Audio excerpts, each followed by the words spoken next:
आपल्या मीडिया सेंटरला पहिली प्रतिक्रिया एक्सपोस्टवरनं विनोद मुंडे यांची आहे। मनोज जरांगे यांच्या प्रकरणामुळे जनतेत नाराजी आहे, त्यामुळे स्थानिक निवडणुकीमध्ये राष्ट्रवादीला परिणाम भोगावा लागू शकतो। निवडणुका जाहीर झाल्या आणि जाती धर्माचं राजकारण सुरू झालं। मतं मिळवण्यासाठी हे सगळं चाललंय, हे जनतेला कधी कळणार? स्वप्नील काळे असा प्रश्न विचारतायत युट्यूबवरनं।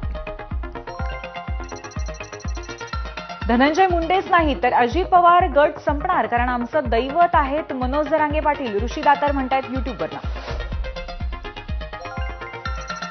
अजित पवार गटाची एकही जागा निवडून येणार नाही याची काळजी घेतली पाहिजे, गजानन उबाळे यांनी फेसबुकवरनं आपली प्रतिक्रिया दिली आहे।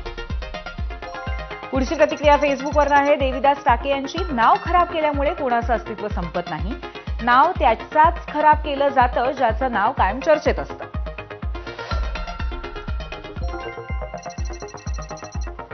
मग हे सर्व चाललंय कशासाठी? आता सर्व समाज हुशार झालाय, कोणीतरी काही सांगितलं की लगेच साप सोडायचा, हे सर्वांच्या लक्षात आलेलं आहे। राजेश पाटील यांची प्रतिक्रिया होती। इंस्टाग्रामवरनं बघूयात राधा श्रीकृष्णन यांची प्रतिक्रिया। धनंजय मुंडे जिथे प्रचाराला जातील तिथे राष्ट्रवादीच नाही तर भाजपलाही फटका बसेल।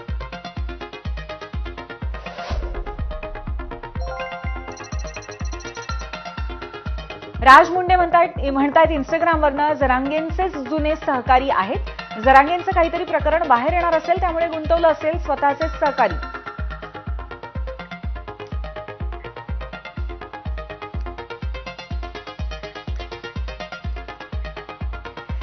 आणि याबरोबरच आजच्या याच विषयावरती आपण चर्चेसाठी जाऊयात गेस्ट सेंटरकडे। आणि गेस्ट सेंटरला आज आपल्यासोबत आपले पाहुणे आहेत शरद पवारांच्या राष्ट्रवादीचे बीडचे खासदार बजरंग सोनावणे, लक्ष्मण हाके म्हणजेच ओबीसी नेते लक्ष्मण हाके, आणि त्याचबरोबर राष्ट्रवादीचे प्रवक्ते